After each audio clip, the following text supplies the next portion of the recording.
గత కొద్ది రోజులుగా పెండింగ్ లో ఉన్నటువంటి బిల్లులు వసూలు కావడం లేదన్నటువంటి ఉద్దేశంతో జనగామ జిల్లాలో డైరెక్ట్ కలెక్టరేట్ గారి రంగంలోకి దిగారు.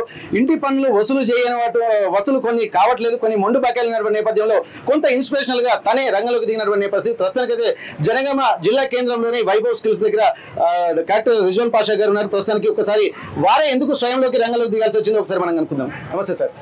సార్, ఇప్పటివరకు అయితే పెండింగ్ బిల్లులు, ఇటు కరెంట్ బిల్లు కావచ్చు, హౌస్ ట్యాక్స్ కావచ్చు, దాదాపు పెండింగ్ లో ఉంటున్నాయి సార్. దీనివల్ల ఆర్థికంగా కూడా ప్రభుత్వం మీద భారం పడేటువంటి అవకాశం ఉంటుంది. ఎప్పటికప్పుడు క్లియర్ గా ఉంటే మాత్రం కొంత వెసులుబాటు కలిగించే అవకాశం ఉంటుంది. అసలు మీరే స్వయంగా రంగంలో దిగడానికి కారణం ఏమనుకోవచ్చు సార్? జనగామ మున్సిపాలిటీలో ప్రెసెంట్ ట్యాక్స్ కలెక్షన్ 42% వరకు నమోదై ఉన్నాయి. ఇంకా అరియర్స్ అవన్నీ కూడా కలుపుకుంటే almost present tax collection we have collected 70%. So arrears కూడా ఉన్నాయి కాబట్టి వాటిని కూడా రెడ్ నోటీసెస్ ప్రకారం మనం అందరికి కూడా ఇస్తూ ట్యాక్స్ కలెక్షన్ స్పీడప్ చేస్తున్నాము. ఇంకో 1 month టైం, March 31st వరకే మనకు టైం ఉంది కాబట్టి సో రెగ్యులర్ గా Janagama municipal commissioner and ward officers 30 ward officers మరియు supervisors, revenue officers, additional collector, local bodies అందరూ కూడా రివ్యూ చేస్తున్నాము. సో ట్యాక్స్ కలెక్షన్ కనుక పెరిగితే డెఫినెట్ గా డెవలప్మెంటల్ ఆస్పెక్ట్స్, డెవలప్మెంటల్ వర్క్స్ కూడా చేసుకోవడానికి, సాలరీస్ కానీ అన్ని కూడా చేసుకోవడానికి, ఇంప్రూవ్ చేయడానికి అవకాశం ఉంటుంది కాబట్టి సో దీని మీద ప్రత్యేక ఫోకస్ చేస్తున్నాము. సార్, ఇప్పుడు దాదాపు కొన్ని సంవత్సరాలుగా కట్టని వాళ్ళు కూడా ఉంటున్నారు సార్. మీరు ఫోకస్ చేస్తున్నారు, వాళ్ళు ఏంటంటే అలాగే అడుగుతారు, వెళ్తారు అన్నట్టే ఉంటుంది. దీని గురించి స్పెసిఫిక్ గా మీరు ఏమన్నా ఇన్స్ట్రక్షన్స్ ప్లస్ వాళ్ళ మీద చర్యలు తీసుకునే అవకాశం ఉంటుంది? సో ఆల్రెడీ వాళ్ళ డీటెయిల్స్ అన్ని మా దగ్గర ఉన్నాయి. సో లాంగ్ స్టాండింగ్ బకాయిలు ఉన్న వాళ్ళందరూ లిస్ట్ మా దగ్గర ఉంది. ఇప్పుడు రెడ్ నోటీసెస్ తయారు చేశాము. సో 1 week లో కనుక వాళ్ళు పే చేయకపోతే రెవెన్యూ రికవరీ యాక్ట్ ప్రకారం వారి యొక్క ఆస్తులు జప్తు చేయడం జరుగుతుంది. అట్ ది సేమ్ టైం వారికి ఏమైనా ట్యాక్సెస్ కలెక్ట్ చేయడానికి ఏమైనా ఉన్నా కూడా, వాళ్ళకి ఏమైనా పెండింగ్ ఏమైనా రికార్డ్స్ ఉన్నా కానీ అవన్నీ కూడా వెరిఫై చేసుకుని తగు చర్యలు తీసుకోవడం జరుగుతుంది. సార్, ఇప్పుడు కొన్ని ముఖ్యంగా దీనికి సంబంధించి మనం ట్యాక్స్ వసూలు చేసే ముందు కూడా దాని రెస్పాన్సిబిలిటీ కోసం కొన్ని అవగాహన చర్యలు కూడా చేపట్టాల్సినటువంటి అవసరం అయితే కనిపిస్తుంది సార్. ఎందుకంటే ఆ రెస్పాన్సిబిలిటీ తీసుకోవాలంటే దాని మీద కాన్షియస్ ఉండాలి వాళ్ళకి. ఆ రెస్పాన్సిబిలిటీ తీసుకోవాలంటే అట్లాంటి చర్యలు ఏమైనా మీరు తీసుకుంటున్నారు sir? So Telangana municipality act ప్రకారము రెస్పెక్టివ్ సిటిజన్ అనే వాళ్ళు ఇయర్ కి ట్యాక్స్ పే చేయాలి. అది నార్మల్ సిటిజన్ చేయాల్సిన రెస్పాన్సిబిలిటీ. అది ఒకవేళ ట్యాక్స్ కడితేనే మీకు హౌస్ నెంబర్ కానీ వాటికి ఒక కంటిన్యూటీ అనేది మెయింటైన్ అవుతుంటది. సో ఫ్యూచర్ లో మీరు ఏమైనా ట్రాన్సాక్షన్ చేసుకోవాలన్నా, అమ్మాలన్నా కానీ, ఏమైనా గవర్నమెంట్ రికార్డ్స్ లో మీరు ఏమైనా ప్రభుత్వ సంక్షేమ పథకాలకు కూడా ఈ హౌస్ నెంబర్ అనేది ఉపయోగపడుతుంది. కాబట్టి ట్యాక్స్ కలెక్షన్ నిరంతరంగా చేస్తుండడం వల్ల మీ యొక్క ఆస్తి యొక్క క్రెడిబిలిటీ అనేది పెరుగుతూ ఉంటుంది. సార్, ఫర్ ఎగ్జాంపుల్ బ్యాంకులో కనుక సరైన ఇన్స్టాల్మెంట్లు కట్టకపోయినా సిబిల్ మీద ఎఫెక్ట్ పడేటువంటి అవకాశం ఉంటుంది. ఇట్లానే ఒకవేళ వీళ్ళు ట్యాక్స్ కనుక కట్టకపోతే మళ్ళీ వీరి అడిషనల్ గా కొన్ని ఇన్స్ట్రక్షన్స్ ఇవ్వగలుగుతాం. ఎందుకంటే ఆ భయంతో వాళ్ళు రెగ్యులర్ గా ఈఎంఐలు కట్టుకునేటువంటి అవకాశం అయితే కనిపిస్తుంది. అట్లాంటి ఎఫెక్ట్ వీళ్ళకి ఏమన్నా ఉండబోతుంది ఏమన్నా అంటే రేపు ఫ్యూచర్ లో? తెలంగాణ మున్సిపాలిటీ యాక్ట్ ప్రకారం ట్యాక్స్ పేయర్ అనే వాళ్ళు 6 నెలలకు ఒకసారి కట్టడానికి ప్రావిజన్ ఉంది. సెక్షన్ 100 ప్రకారము 6 months ఒకసారి, ఇంకో 6 months ఒకసారి, first half year, second half year కట్టుకోవచ్చు. ఒకవేళ ఫస్ట్ హాఫ్ ఇయర్ కట్టకపోతే second half year total add అయిపోయి ఇలా ఫైనల్ గా కట్టుకోవాల్సి వస్తుంది.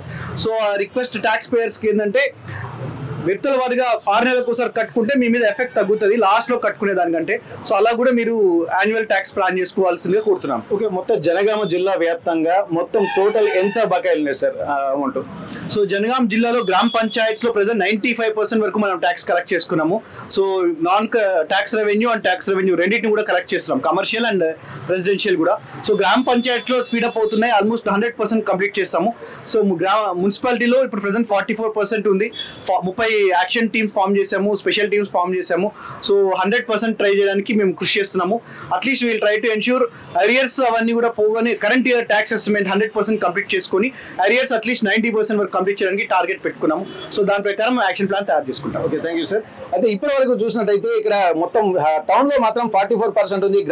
గ్రామ స్థాయిలో మాత్రం 44% ఏమో టౌన్ లో ఉంటే 90% పైగా ఇప్పటికీ గ్రామాల్లో ట్యాక్స్ వసూలు చేస్తున్నారు. అంటే గ్రామాలే నయంగా కనిపిస్తున్నాయి.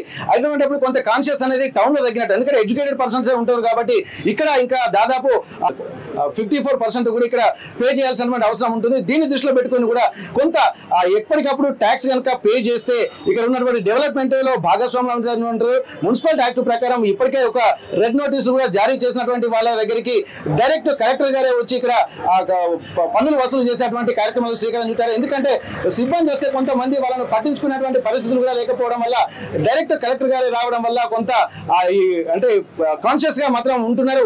ఎప్పటికప్పుడు వసూలు చేసేటువంటి కార్యక్రమాలకు కలెక్టర్ గారు శ్రీకారం చుట్టినటువంటి పరిస్థితి. మున్సిపల్ ట్యాక్స్ కట్టని వాళ్ళు, అలాగే హౌస్ ట్యాక్స్ కట్టని వాళ్ళు, వ్యాపార సంస్థలకు సంబంధించినటువంటి ఇంటి పన్ను కట్టని వాళ్ళకి సంబంధించి జనగామ జిల్లాలో ఒక వినూత్న కార్యక్రమాలకు శ్రీకారం చుట్టారు. మొత్తం రెడ్ నోటీసులు జారీ చేస్తూ వసూలు చేసేటువంటి ప్రయత్నం జరుగుతుంది. ఒక్కసారి మనం లోపలికి వెళ్దాము. కొన్ని షాపులకు పెండింగ్ బకాయిలో ఉన్నటువంటి వాళ్ళకు మాత్రం రెడ్ నోటీసులు ఇస్తున్నటువంటి విజువల్స్ అయితే మనం చూస్తున్నాము. ఒకసారి ఇక్కడ చూద్దాం. దాదాపు ఎప్పటి పెండింగ్ లో ఉన్నాయో చూడదు. పురపాలక సంఘం కార్యాలయం జనగామ జిల్లా వాళ్ళు కూడా అత్యవసరమైనటువంటి ఒక రెడ్ నోటీసులు అయితే జారీ చేస్తున్నటువంటి పరిస్థితి. ప్రస్తుతానికి నోటీసులు జారీ చేయడానికి కూడా చాలా తీవ్రంగా పరిగణిస్తున్నటువంటి పరిస్థితి. ఎందుకంటే ఇప్పటి వరకు మొండి బకాయిలను చెల్లించాల్సినటువంటి అవసరం అయితే కనిపిస్తుంది.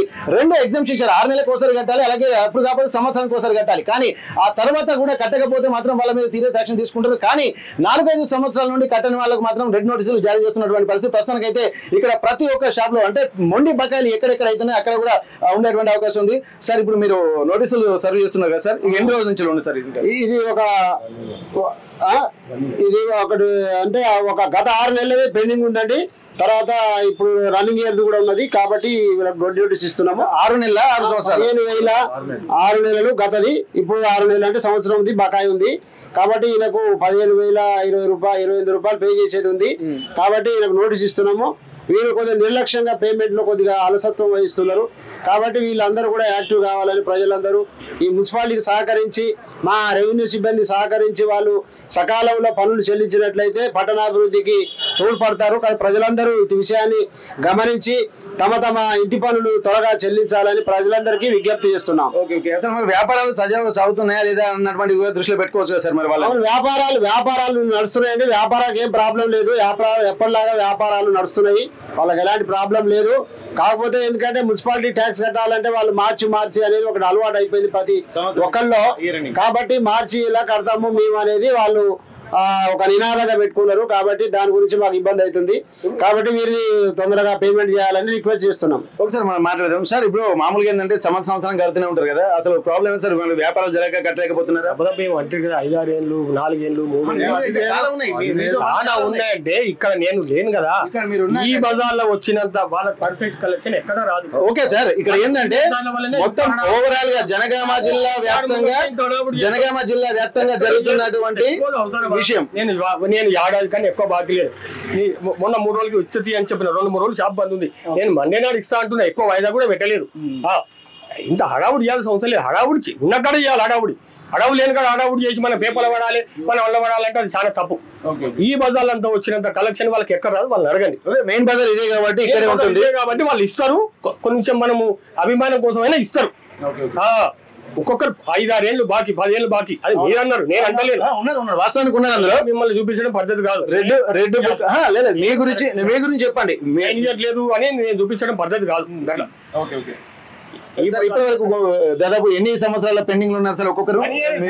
మీరు కాదు, జనరల్ గా 2 ఇయర్స్ అట్లా 3 ఇయర్స్ అట్లా ఉన్నాయి, అంతే పెండింగ్ ఉన్నాయి.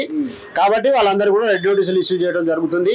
ఈసారి మేము కలెక్టర్ గారి ఆదేశాల మేరకు, ప్రభుత్వం ఆదేశాల మేరకు జప్తులు కూడా చేయడానికి మేము సిద్ధంగా ఉన్నాము. కాబట్టి ప్రజలందరూ కూడా ఈ విషయాన్ని గమనించి త్వరగా తమ ఇంటి పనులను చెల్లించి మున్సిపాలిటీకి సహకరించాలని కోరుకుంటున్నాం.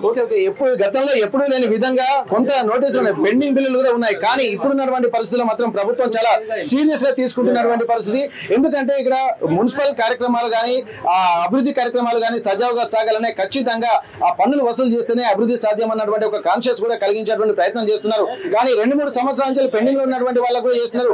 ఒక్కొక్కరు మాత్రం కడుతున్నారు. కానీ కొంత ఉదాసీనత మాత్రం వివరించకూడదు. ఎందుకంటే year ending March to March అనేది ఒక ఆనవాయితీగా వస్తున్నది కాబట్టి అప్పటిదాకా వెయిట్ చేస్తున్నారు. అట్లాంటి వాళ్ళకు కూడా నోటీసులు సర్వ్ చేస్తున్నటువంటి పరిస్థితి. ఏదేమైనప్పటికీ కూడా ప్రభుత్వం తీసుకుంటున్నటువంటి చర్యలు కూడా కొంత ఆచరణీయం అనుకోవచ్చు. ఎందుకంటే ఇప్పటి వరకు ఉన్నటువంటి ఆ పెండింగ్ బకాయిలను వసూలు చేయాలంటే డైరెక్ట్ కలెక్టర్ గారు రంగంలోకి దిగుతుందంటే పరిస్థితి ఏ స్థాయిలో ఉందో అర్థం చేసుకోవచ్చు. మొత్తానికి 44% మాత్రమే టౌన్ లో ఉన్నదంటే ఇంకా మిగిలినటువంటి ప్రాంతాలలో కూడా వసూలు చేయాల్సినటువంటి అవసరం ఉంది. ఇప్పుడు దీన్ని దృష్టిలో పెట్టుకుని ఈ పెండింగ్ బిల్లులు మాత్రం తొందరగా వసూలు అవుతున్నటువంటి ఒక ఆశాభావాన్ని మాత్రం ఇక్కడ మున్సిపాలిటీ సిబ్బంది కూడా వ్యక్తం చేస్తున్నటువంటి పరిస్థితి. జనగామ నుండి కెమెరా పర్సన్ రాజుతో వెంకటరత్నం, RTV వరంగల్. మరిన్ని వీడియోస్ కోసం ఛానల్ ని సబ్స్క్రైబ్ చేయండి. లేటెస్ట్ అప్డేట్స్ కోసం వాట్సాప్ ఛానల్ ని ఫాలో అవ్వండి. ఆ లింక్ డిస్క్రిప్షన్ లో ఉంది.